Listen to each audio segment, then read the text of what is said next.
دنیای من دریای آزادیست، آبی و بیکران وسیع، اما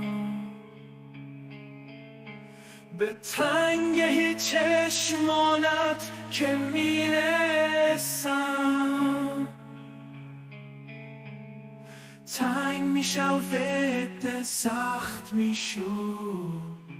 رفت باید لنگر انداخت و هرگز نتوانم رفت به کوه به آسمان.